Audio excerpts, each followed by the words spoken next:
Hi everyone, how are you? I miss you all and I hope you're doing well. We are going to continue practicing with integers. So I'm hoping that you've already done this, right? And you've already done a pizzazz sheet. Remember, the trick here is slow and steady, show all work. The numbers won't get that big, but if you try and do it in your head or rush, you might make a mistake. So I'm going to do an activity with you right now that's going to help you with Pizzazz sheet E62. That's the one that talks about Cupid and honey underground. Okay, so here's a reminder right there. Okay, so if you want to pause it and start by doing these 4 problems, you can, but there's something I have to tell you first. Okay, I wrote my negatives a different way here. You're going to see different textbooks as you get older. They might write your negatives a little different. So this is a minus -7. They didn't put parentheses around it. And this is plus a -15 with no parentheses. So some of these might look a little bit different, right? This is a -11. This is a -1. So I wanted to show it to you different, and Pizzazz is going to make it look like this. So if you could follow me with this sheet, you'll be okay with Pizzazz. We're going to do 8 problems all together. 4 of them are word problems. Okay, so parentheses first, but in the parentheses, these 2 are going to be a positive. So this is -5 plus 7 plus a -15. These 2 combined make a 2 plus a -15. Notice I'm not putting parentheses there. You don't have to. So I'm showing this to you different ways in different YouTube lessons so you get the hang of it. And now this final answer is -13. Okay, I wanted to show you also right here, they did not put parentheses around that 9, that's okay. Parentheses first, combining these 2, make a -1 plus 11 makes a 10. Okay, so I'm hoping you paused this and tried these 4 on paper. If you didn't, if you'd like to stop now and try 3 and 4 before you watch me explain it. And then we're going to do a couple word problems. Okay, so number 3, we start with parentheses first. I could do both sets of parentheses at the same time. Notice they made this an addition problem. I have debt and I have debt. Altogether, my debt is $21 plus I have $25, I spend 5, altogether I have $20. Combining this, I have a -1. Okay, number 4, I have 2 sets of parentheses. This is a plus, so this is 1 plus 99. Okay, warning, careful, careful. These 2 negatives do not make a positive, because you have to do these parentheses first. Okay, you cannot combine these yet because you don't have in the parentheses first. So I'm going to copy that negative. Now I'm going to do what's in the parentheses, combine those numbers to get 98. So this is 100 minus 98 is a 2. Careful. Those don't make the positive. Here they do because they're both in the parentheses. Okay, we're going to do 4 word problems. If you'd like to pause it and try number 5. Okay. I did not research a mountain, so I literally named this mountain Made Up Mountain. I found when I have word problems that a picture helps. So the base is at -3,472 feet. That could mean it's underwater, right? So they're counting that's the base of this made-up mountain. The peak is the very top, is 10,300 feet. They're asking how tall the mountain is from the base to the peak. Well, somewhere in the middle of this is 0. Okay, so if I show it this way, this is negative 3,472. The very top is 10,300, right? I'm working in feet, of course. Somewhere in there is a 0. So I have to go from here, 0 to negative 3,472, and I could do this in absolute value.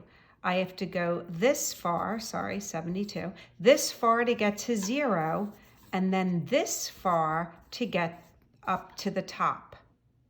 So really what I'm going to do is add these two numbers to get how tall it is from all the way down here up to 0 and all the way up to the peak.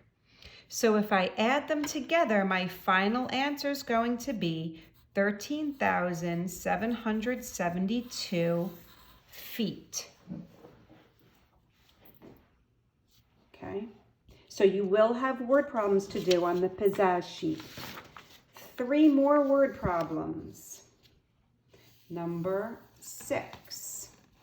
So there might be some words here that you're not sure what they mean. That's why I wanted to do this with you. You guys probably don't have a checking account, right? I have a checking account. I write checks to companies, right? I don't do all my banking online. I write checks to people.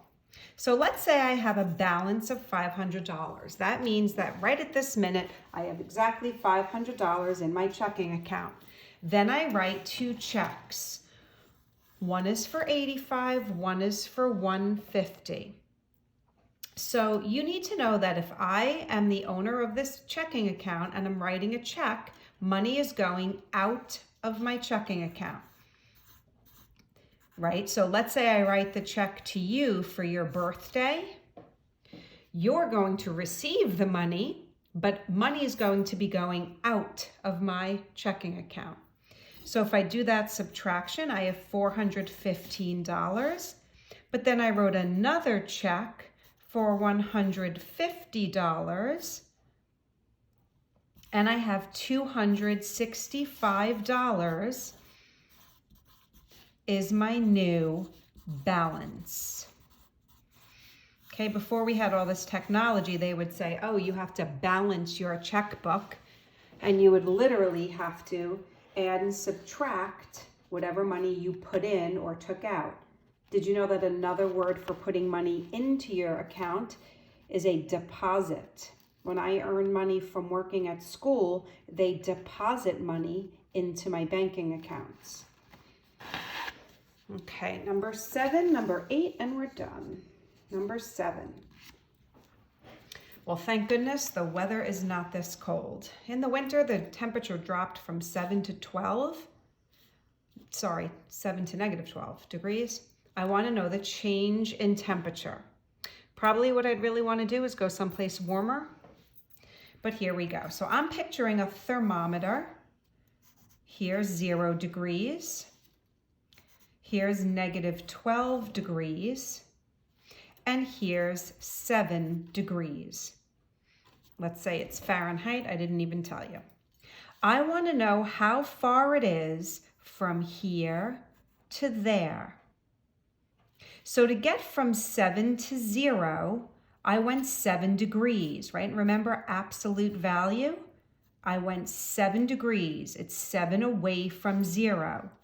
Then to get from 0 to negative 12, remember absolute value, how far away from 0 a number is, I went 12 degrees to go down to that negative 12. So if I add these together, 7 to here, 12 to there, it changed a total of 19 degrees, okay? And that was the change in the temperature. These numbers are not big, but I could see somebody saying that it was 5 degrees. That would just be the quick, easy thing.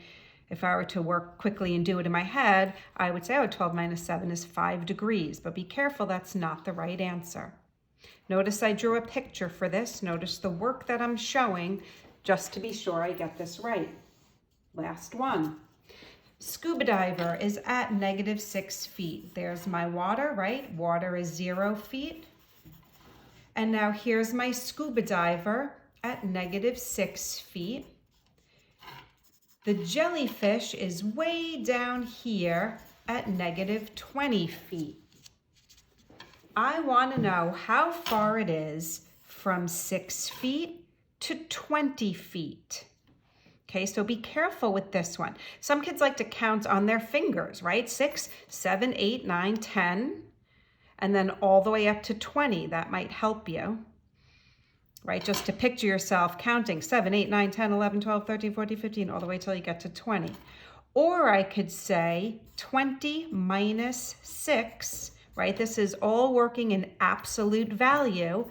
There are 14 feet between the scuba diver and the jellyfish. If you did all of these 8 problems, the Pizzazz sheet of E62 will be a lot easier. And as always, there she is, Daisy. How are you? You good girl? You good girl? Yes. You're a good girl. Say bye, Daisy. Say bye, good girl. I'm bothering her. Bye, everyone.